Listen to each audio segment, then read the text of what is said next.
पिछले एपिसोड में हमने देखा था कि शिमो को जैसे ही पता चला था कि जूनर की शादी किसी और के साथ करवाई जा रही है वो बहुत ज्यादा भड़क चुका था। इस वजह से वो डिसाइड करता है कि वो जूनर को बचा कर रहेगा। वो तुरंत चला जाता है शादी के अंदर और वहां जाने के बाद वो जूनर को वहां से भगाने की कोशिश कर रहा था। लेकिन तियानहाओ जो होता है वो शिमो को देख लेता है। वो उसको गलत समझने लग गया था कि आखिर इसकी हिम्मत कैसे हुई जो शादी वाले दिन ही दुल्हन को भगा कर लेके जा रहा है, मैं इसको जिंदा नहीं छोड़ूंगा। तो वो शिमो से फाइट करने लग गया था। लेकिन शिमो भी अपनी पावर का यूज करते हुए उससे फाइट करता है और तब जाकर तियानहाओ को समझ में आता है कि असल में जूनर की शादी जिससे करवाई जा रही थी वो बंदा ही बदल चुका है और जूनर की जिंदगी बर्बाद करने के लिए ये काम किया गया था। तो इस वजह से वो भी यहाँ पर रुक जाता है। वो शिमो को कुछ नहीं करता और जिसने भी इस तरह की हरकत करने की कोशिश की है वो उससे बहुत ज्यादा भड़क चुका था। जिसके बाद यहाँ से ये एपिसोड शुरू होता है। तो इस एपिसोड की शुरुआत में जितने भी गाँव वाले थे वो सभी भीड़ जमा कर रहे होते हैं क्योंकि सारे के सारे लोग भाग रहे थे बैटल अरीना की तरफ। आज से ही वो कॉम्पिटिशन शुरू होने वाला है जिसके बारे में काफी टाइम से बताया जा रहा था। तो यहाँ पर सभी लोग जो थे वो तियानहाओ को ही देखने के लिए जा रहे थे कि हम तो तियानहाओ को देख कर रहेंगे कि वो किस तरह से इस कंपटीशन के अंदर फाइट करता है। बैटल अरीना के अंदर लोगों ने भीड़ जमाना शुरू कर दिया था ताकि यहाँ का कंपटीशन वो देख सके। एक बंदा होता है वो यहाँ पर जितने भी एल्डर वगैरह आए हुए थे उन सभी का वेलकम करता है और कहने लग जाता है कि आप सभी का यहाँ पर वेलकम है और आपने अपने जो डिसाइपल को कंपटीशन में पार्टिसिपेट करने के लिए भेजा है उनको भी बेस्ट ऑफ लक है क्योंकि इस बार का जो कंपटीशन हो रहा है वो मेरे मार्शल हॉल में हो रहा है। इसकी अपॉर्चुनिटी मुझे मिली है कंपटीशन करवाने की, इसलिए मैं आप सभी का आभारी हूँ।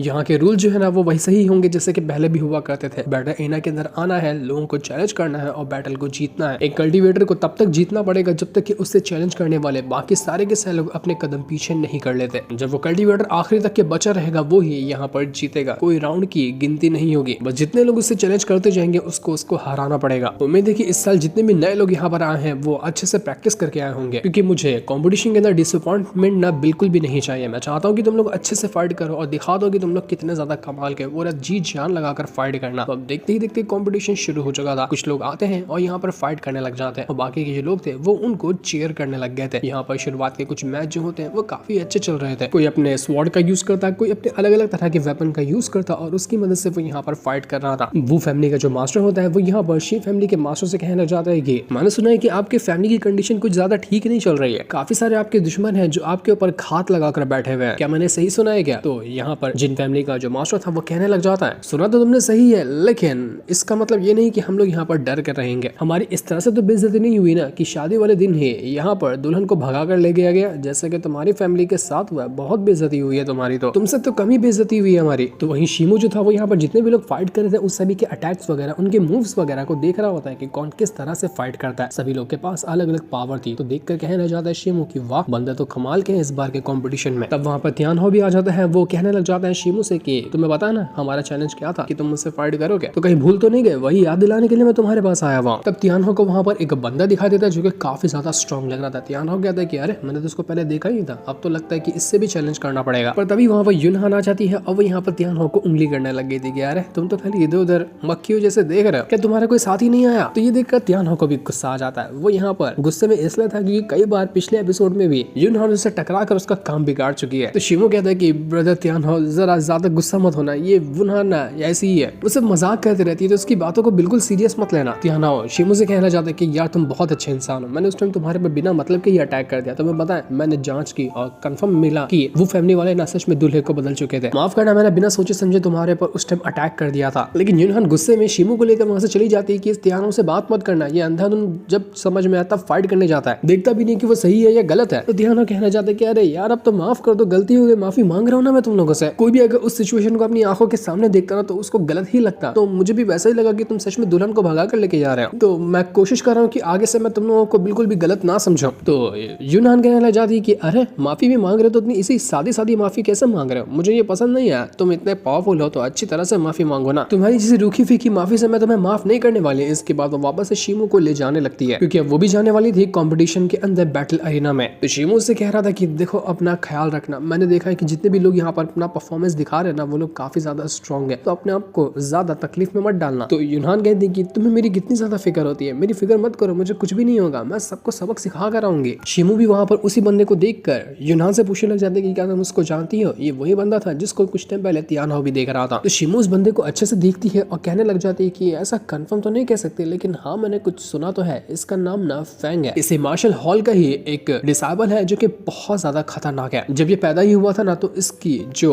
फिजिकल पावर और इसका जो शरीर इतना ज्यादा स्ट्रॉन्ग था उसका हिसाब भी नहीं लगाया जा सकता। बचपन में ही ये अच्छे खासे कल्टीवेटर के बराबर था उसका शरीर, इतना ज्यादा स्ट्रॉन्ग कि अगर भाले, स्वॉर्ड, किसी और चीज का भी यूज किया जाए ना तब भी उतना खास असर इसके शरीर पे होगा नहीं। बिल्कुल एक पत्थर के जैसा इसका शरीर है। इसको हराने के लिए कुछ एक्स्ट्रा मेहनत करनी पड़ेगी तभी जाकर हम इसको हरा सकते हैं, वरना हम इसको नहीं हरा पाएंगे। शिमो समझ चुका था कि यहाँ पर बस एक बंदे को मैंने देखा, इसके अंदर इतना ज्यादा टैलेंट कूट कूट कर भरा हुआ, बाकी लोगों को देखूंगा तो उसके अंदर और कैसे कैसे टैलेंट बाहर निकल कर आएंगे। मतलब साफ है कि ये कॉम्पिटिशन आसान नहीं है। इसको जीतने के लिए जी जान एक लगानी पड़ेगी। मुझे थोड़ा और तैयारी करनी चाहिए ताकि मैं इस कॉम्पिटिशन को जीत सकूं, लेकिन कुछ भी क्यों ना हो, जब राइट मोमेंट आएगा ना उस टाइम मैं धावा बोलते हुए इसको जीत कर दिखाऊंगा। अब एक बंदा था, उसने लगातार करीब 6-7 लोगों को हरा दिया था, तो अब यहाँ पर कोई भी उसे चैलेंज करने को तैयार ही नहीं था। इस वजह से वो बंदा ये राउंड जीत जाता है। तो जो भी ऐसा जीते हुए रहेंगे उन सभी का बाद में बैटल होगा, जो बाकी बाद में आने वाले जीते रहेंगे उनके साथ, और फिर जो लास्ट में बचा रहेगा वो विनर कहलाएगा कॉम्पिटिशन का नंबर 1 रैंक से। तो अब बाद में आया था एक दूसरा बंदा जिसको भी चैलेंज करना था लोगों के साथ। तो यूनहान शिमू से कहती कि शिमू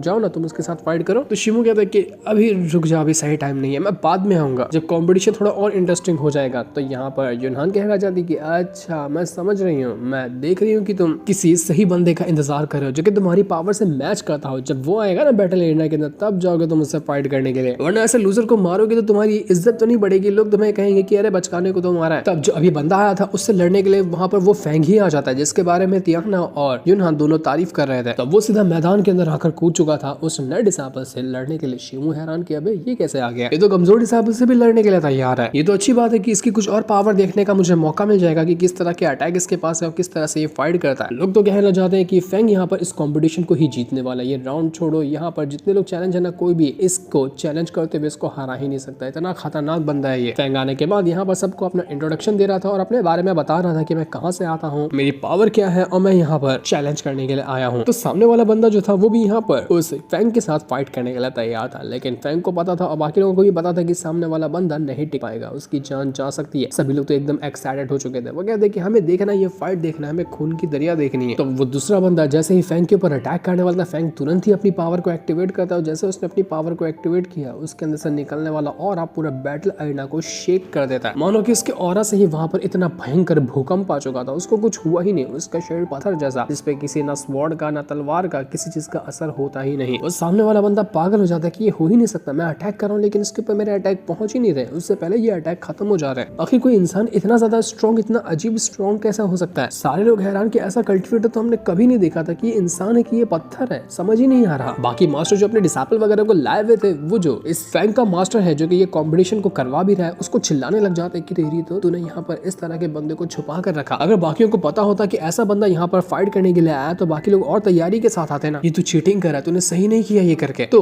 वो यहाँ पर बंदा कहने लग जाता है कि मैंने थोड़ी ना कहा था कि तुम लोग अपने आप के किसी टैलेंट को बच छुपा कर ना रखो, मैंने फेंग को छुपा कर रखा था दुनिया की नजर से ताकि मैं उसको सामने ला सकूं कंपटीशन के दौरान। तो तुम लोग भी ऐसा कर सकते थे ना, तुम भी अपने डिसाइबल वगैरह को ट्रेनिंग दो और ज्यादा स्ट्रॉन्ग बना कर रखते। अब इसमें मैं क्या करूँ कि तुम लोगों के डिसाइबल कमजोर है। तो यहाँ पर मास्टर लोग भी यहाँ सोचकर हैरान थे कि हम इससे अगर फेंग से फाइट करने जाना तो हम भी इसको ढंग से नहीं हरा सकते। डिसाइबल वगैरह की तो बात ही छोड़ दो, अब तो साफ पता चल गया कि ये फेंग ही ये कंपटीशन जीतेगा। तो सामने वाला बंदा फेंग के ऊपर कई सारे अटैक करने की कोशिश करता है, लेकिन उसका एक भी अटैक अभी तक के कोई असर कर ही नहीं पा रहा था। वो बिल्कुल फेंग वैसे ही खड़ा था मानो कि उसके ऊपर अटैक आ ही नहीं रहे हो। वो कहते कि तुम कितनी भी कोशिश क्यों ना कर लो, तुम मरोगे, तुम्हारी कोई औकात नहीं कि तुम मुझ पर अटैक कर सको। उसके बाद तो एक बहुत ही बड़ा हथौड़ा बनाता है अपने ऑरा से और सामने वाले कल्टीवेटर के ऊपर पटक चुका था। ऐसा लग रहा था कि उस कल्टीवेटर की जान चली गई, वो अधमरा हो गया था और अधमरा होने के बाद वो वहां से फेंका जाता है। पर जैसे उसको चोट लग पाती इससे पहले ही तियाना जो होता है वो अपना भाला फेंक कर उस बंदे को बचा लेता है, वरना तो दीवार से टकरा कर वो मर गया होता। तो ये देखकर फेंग जो होता है वो कहने लग जाता है कि अरे तुमने यहाँ पर उंगली करने की कोशिश कैसे की, ठीक है तुम्हारा नाम तियाना है ना, बहुत सुना है तुम्हारे बारे में, आ जाओ तुम ही मुझसे चैलेंज करो, मैं तुमसे फाइट करना चाहता हूँ। तो तियाना उसके लिए तैयार हो चुका था। वो जैसे जा रहा था फाइट करने के लिए, उससे पहले ही यूनहान जो होती है वो बीच में आ जाती है और कहने लग जाती है कि मैं तुमसे फाइट करना चाहती हूँ। सारे लोग हैरान कि अबे यार यहाँ लड़के लोग ढंग से फाइट नहीं कर पा रहे, इस फेंग के साथ ये छोटी सी लड़की आकर फाइट करेगी, इसको मरने का ज्यादा शौक चढ़ा है क्या। फेंग भी हैरान हो चुका था कि तुम देख रही हो ना कि अभी मैंने क्या हाल किया है उस बंदे का, उसके बाद भी तुम मुझसे चैलेंज करना चाहती हो। देखो मैं तुम्हारे पर कोई दया नहीं दिखाने वाला, बेहतर होगा कि जाओ यहाँ से, तुम निकलो यहाँ से, क्योंकि तुम अभी तक की क्वालिफाई ही नहीं हुई मुझसे फाइट करने के लिए। यहाँ पर तियाना भी सुनकर हैरान रह गया था कि अरे यार यूनहान क्या कर रही हो, मरने का इरादा है क्या, छोड़ो उसको, मैं जाता हूँ फाइट करने। लेकिन युनहान जो थी वो तुरंत यहाँ पर अपना चाबुक बाहर निकाल लेती है और कहना चाहती है कि सामने वाले को देखकर उसको जज करना बिल्कुल भी गलत बात है। अगर तुम मुझे यहाँ पर हराना ही चाहते हो तो मुझसे लड़कर दिखाओ ना, मुझे हराओ और साबित करो कि तुम यहाँ पर ज्यादा स्ट्रॉन्ग हो। तो ये सुनकर वहाँ पर फैंग समझ गया था कि ये ऐसा मानने वाले नहीं है, इसको सबक सिखाना पड़ेगा। 2-4 अटैक लगेंगे ना तो अपने आप इसके होश ठिकाने आ जाएंगे। वो अपने चाबुक की मदद से उस फैंग के ऊपर अटैक करना शुरू कर चुकी थी। तो फैंग पहले शुरुआत में तो उसके चाबुक के अटैक से बचता है क्योंकि उसको पता ही नहीं कि कैसा इसका चाबुक है, पर यहाँ पर वो युनहान रुकने वाली नहीं थी। वो अंधाधुंध अटैक देकर मार रही होती है उसी फैंग के ऊपर। वो बिजली की रफ्तार के साथ इधर उधर भागती और वहां पर आने के बाद वो उसके ऊपर अटैक करती। वहां पर वो हुआ भी होता है जहां पर उसके साथ उसका दोस्त भी था। वो उससे कहना चाहते कि तुमने तो कहा था कि तुम फैंग को ढूंढ कर लाए हो ताकि वो शिमू की जान ले सके, क्योंकि शिमू की वजह से मुझे डांट सुननी पड़ती है ना। तो अब यहाँ पर युनहान उससे फाइट करने के लिए कैसे चली गई? अगर युनहान को कुछ हो गया ना तो भाई बहुत बड़ी गड़बड़ हो जाएगी। तो वो हुआ कहना चाहते कि बात तो तुम सही कह रहे हो, मैंने फैंग को लाया था शिमू को मारने के लिए, लेकिन अब युनहान बीच में कूद गई है तो मैं वैसे कुछ करूंगा नहीं तब तक कि जब तक उसकी जान खतरे में नहीं आती। अगर मुझे लगेगा कि युनहान मरने वाली है तो बीच में जाकर इस फाइट को रोक दूंगा। बस अब खुश हो? फैंग जो था वो यहाँ पर अपनी पावर का यूज करते हुए युनहान के ऊपर अटैक करने की कोशिश करता है, लेकिन युनहान इतनी ज्यादा फास्ट थी और इतना तेज वो चाबुक चला रही थी ना कि सच में यहाँ पर फैंग कई सारे अटैक खा जाता है उस चाबुक के। तो यहाँ पर फैंग कहने लग जाता है कि मानना पड़ेगा, मैंने तुम्हें अंडर एस्टिमेट किया था, तुम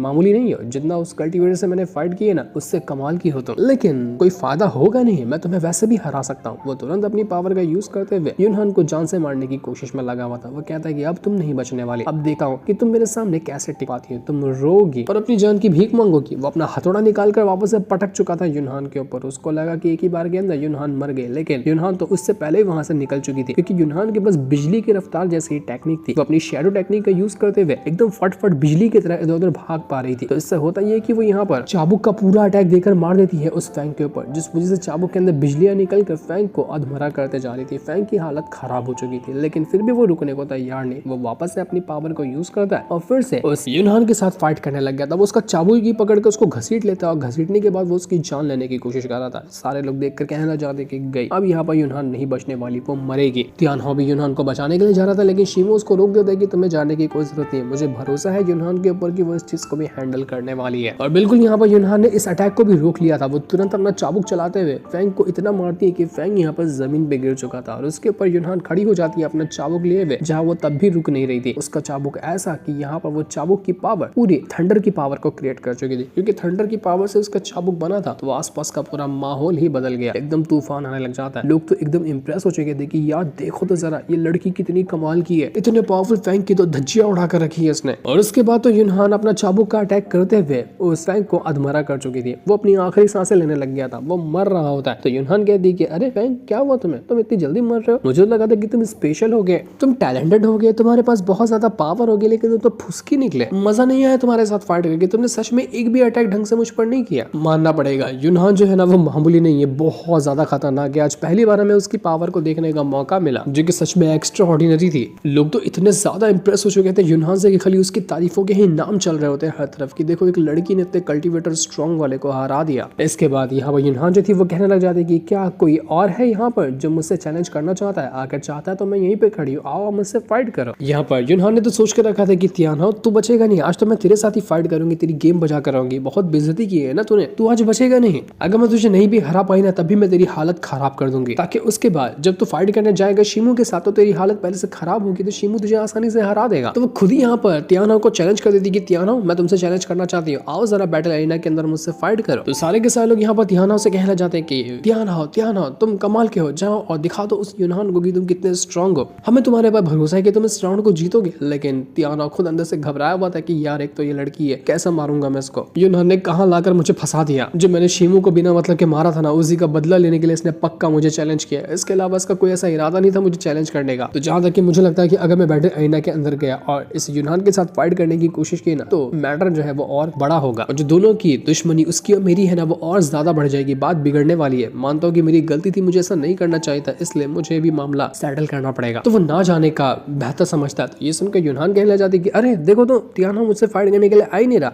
अगर वो नहीं आएगा तो मैं तियानहो का जो टाइटल है ना इस सिटी के नंबर 1 कल्टीवेटर का वो छीन लूंगी और मैं उसको अपना रख लूंगी, कि आज से इस शहर की नंबर 1 कल्टीवेटर है युनहान। क्या कहते हो तियानहो, तुम्हें चैलेंज पसंद है क्या ये वाला? लोग तो यहाँ पर अब तियानहो के बारे में ही कहने लग जाते हैं कि जरा देखो तो एक लड़की से ये शर्म आ रही है इसको, तभी तो ये फाइट करने नहीं जा रहा, लेकिन अगर सच में तियानहो फाइट करने गए ना तो इस बेचारी की तो जान जाने वाली है। ये कॉम्पिटिशन तो और ज्यादा इंटरेस्टिंग होता जा रहा है, मजा ही ही आ गया। बाकी लोग कहना चाहते हैं कि हम जा रहे हैं यहाँ पर इस यूनहान के साथ फाइट करने के लिए, इसको तो दबोच लेंगे, क्या सुंदर लड़की है ये। तो ये सुनकर यहाँ पर तियानो को गुस्सा आ जाता है। वो कहने लग जाता है कि ठीक है, कोई जाकर तुम्हारी बेइज्जती करे फाइट करने के दौरान, उससे पहले मैं ही आ जाता हूँ। तो यूनहान कहती कि अच्छा दिखाया ना तुमने अपनी हिम्मत और आ गए तुम यहाँ पर फाइट करने के लिए, मजा आया ये देखकर। तो तियानो भी कहना चाहता है कि मैं यहाँ पर आया हूँ तुम्हें चैलेंज लेने के लिए, क्या तुम्हें मेरा चैलेंज एक्सेप्ट है, क्या तुम मुझसे फाइट करने के लिए तैयार हो।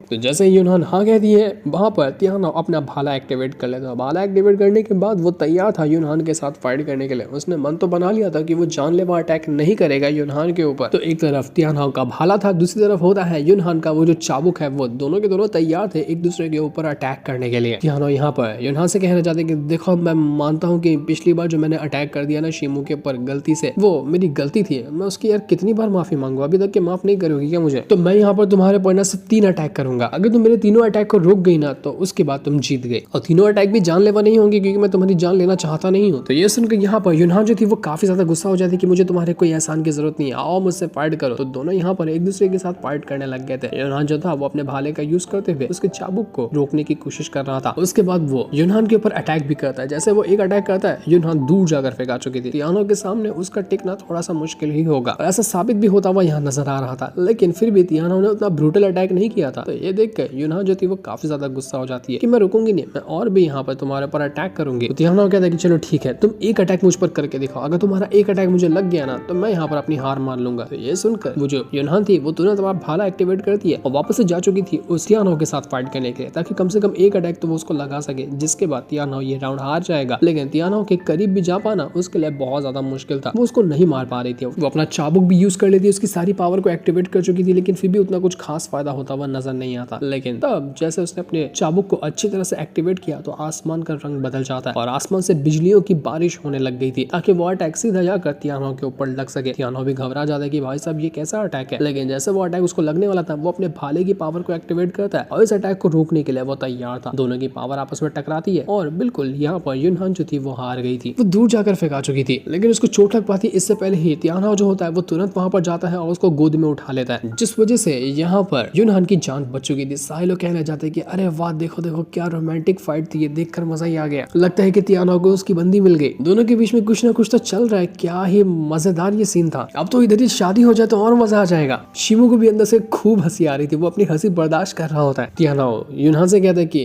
यूनहान क्या तुम ठीक हो क्या, अभी तक कि मुझसे नाराजी हो। तो ये देखकर यूनहान जो थी वो उसको एक थप्पड़ मारकर साइड हो जाती है कि छोड़ो मुझे गोद में लेने की तुम्हारी हिम्मत कैसे हुई। तियानो कहता है कि अरे मैंने जानबूझ के थोड़ी ना तुम्हें गोद में लिया, अरे तुम तो गिर रही थी तो मैंने सोचा कि तुम्हें बचा लो, मेरा ऐसा कोई इरादा नहीं था, तुम तो आसमान से गिरकर मेरे गोद में आकर टपकी हो। तियानो तो यहाँ पर ये फाइट बिना कुछ करे ही जीत गया था। इस वजह से यूनहान जो होती है वो नाराज होकर वहां से चली जाती है कि भाड़ में जाओ, तो मुझे तुमसे आइंदा फाइट करनी ही नहीं है। वो वहां से जा चुकी थी क्योंकि वो कहती है कि मुझे पता है मैं तुमसे नहीं फाइट कर पाई ना, तो कोई दूसरा जरूर आएगा तुमसे फाइट करने के लिए, तुम्हारी गेम बजा कर रहेगा। सभी लोग तो यहाँ पर बेचारे तियानो का मजाक उड़ाने लगते हैं कि देखो देखो बंदी मिली थी, बंदी छोड़कर भाग गई, क्या बूढ़ी किस्मत है बेचारे की। तो ये सुनकर तियानो कहना चाहते कि तुम लोग जो भी मेरा मजाक उड़ा रहे हो ना, मजाक उड़ाने से अच्छा अगर तुम्हारे अंदर हिम्मत है तो आओ और मुझे चैलेंज करके दिखाओ, सारी मजाक के तुम्हारी हेकड़ी अभी बाहर निकालता हूँ। मास्टर वगैरह जो थे वो यहाँ पर फाइट देखने आए हुए वो लोग भी देखकर हैरान हो जाते, वो कहने लग जाते कि इस तियानो को तो देखो, इसने कुछ मेहनत ही नहीं की और यहाँ पर ये जीत गया, मानना पड़ेगा। जैसे लोग कहते हैं ना कि ये इस सिटी का नंबर 1 कल्टिवेटर है, आज इसने अपनी पावर दिखाकर ये साबित भी कर दिया, इसको हराना सबसे ज्यादा मुश्किल होगा। फैंग जैसे 10 भी आ जाए ना तब भी वो उसको नहीं हरा पाएंगे। इस तरह से यहाँ पर वो तियानो जो था वो जीत चुका था। मास्टर जो होता है आवाज लगाता है कि क्या कोई बचा हुआ है जो तियानो से फाइट करना चाहता है। अगर वो नहीं चाहता है कोई फाइट करना उससे, तो यहाँ पर तियानो बैटल अरेना से नीचे उतर सकता है। तो यहाँ पर यूनहान जो होती है वो शिमू को घसीटते हुए लाने लग जाती है कि शिमू क्या कर रहे हो, जाओ तियानो से फाइट करो ना, देखो उसने तुम्हें मारा था ना उस टाइम, तो तुम भी जाकर अब इसको मारो, ऐसा मारना कि इसकी हड्डियां टूट जाए, तुम ऐसे चुपचाप खड़े नहीं रह सकते, जाओ और तियानो के साथ फाइट करो। तो शिमू कहता है कि अरे अरे यार रुक जाओ, तुम्हारा गुस्सा ना तुम्हारे दिमाग पे चढ़ गया है, इस वजह से तुम इस तरह की बातें कह रही हो, तुम ना हमेशा इतना ज्यादा गुस्सा कर लेते हो जिसका कोई हिसाब ही नहीं रहता है। तो यूनहान कहती है कि इस तियानो ने मुझे बेइज्जत किया, मुझे बुली किया सबके सामने, देखो कैसे मेरा मजाक बनाया, तुम्हें इसका बदला लेना होगा, तुम इसको जाकर फाइट करो और उसकी टांगे तोड़ दो, तब जाकर मेरे कलेजे को ठंडक मिलेगी, प्लीज जाओ ना उसको मारो। तो यहाँ पर तियानो जो था वो कहने लग जाता है शिमू से कि शिमू यार क्या कर रहा है, अगर यूनहान इतना कह ही रही है तो आजा फाइट करते, वैसे भी हमारा चैलेंज तो लगा ही हुआ था ना, तो पीछे मत हट, आ जाओ और हम दोनों अभी फाइट करना शुरू करते हैं। तो सारे लोग कहने जाते कि अरे वाह मजा आएगा ना, कोई दूसरा बंदा आ रहा है तियानो के साथ फाइट करने के लिए। लोगों को नहीं पता था कि शिमू असल में कौन है और कितना ज्यादा वो खतरनाक है। सभी लोग यहाँ पर बस तियाना को सोच रहे थे कि ये तियाना ही कमाल का है और उसके लिए हराना किसी को भी बड़ी बात नहीं है। तियाना जो था वो शीमो से कहना चाहते कि शीमो, उम्मीद करता हूँ कि तुम्हारी जो पावर है, तुम्हारी बॉडी रैम्पिंग की जो पावर है ना, वो मुझे डिसअपॉइंट नहीं करेगी, क्योंकि मुझे डिसअपॉइंटमेंट बिल्कुल भी पसंद नहीं है। कोई भी मुझ पर दया मत दिखाना और जितना हो सकता है उतना ब्रूटल अटैक करके मुझे हराने की कोशिश करना। मैं चाहता हूँ कि आज की जो फाइट है ना, वो हम दोनों के बीच में एक कमाल की फाइट हो, जिसको एक यादगार बन जाए। शीमो जो था वो भी यहाँ पर जब तियाना को देखता है तो वो कहने लग जाता है कि यार ये तो पिछली बार से भी ज्यादा स्ट्रांग हो गया, लगता है कि काफी टाइम से ये अपनी कल्टीवेशन कर रहा था। अब इस हालत में इसको हराना ना इतना आसान नहीं होगा, बहुत ज्यादा मुश्किल होगा इसको हराना, इसलिए मैं इसको अंडर एस्टिमेट बिल्कुल भी नहीं कर सकता। सारे के सारे लोग यहाँ पर इस फाइट को देखने के लिए तैयार थे। उसी भीड़ में यहाँ पर जूनर भी होती है। जैसे यहाँ पर वो हुआ की नजर उसके ऊपर जाती है, वो कहने लग जाते कि इस लड़की को कहीं देखा है। जूनर ने चेहरे पे कपड़ा डाल के रखा था, लेकिन तब भी वो कहने लग जाता है कि ऐसा लग रहा है कि ये जूनर है, अगर ये जूनर हुई ना तो मैं इसको छोड़ूंगा नहीं। लेकिन क्या वो जूनर को पकड़ लेगा, क्या वो जूनर के साथ क्या करने वाला है, ये तो अभी हमें नहीं पता चलता। वो हमें पता चलेगा नेक्स्ट एपिसोड के अंदर, जिस सीन को दिखाते साथ ही ये वाला एपिसोड यहीं पर एंड हो जाता है। Thanks for watching.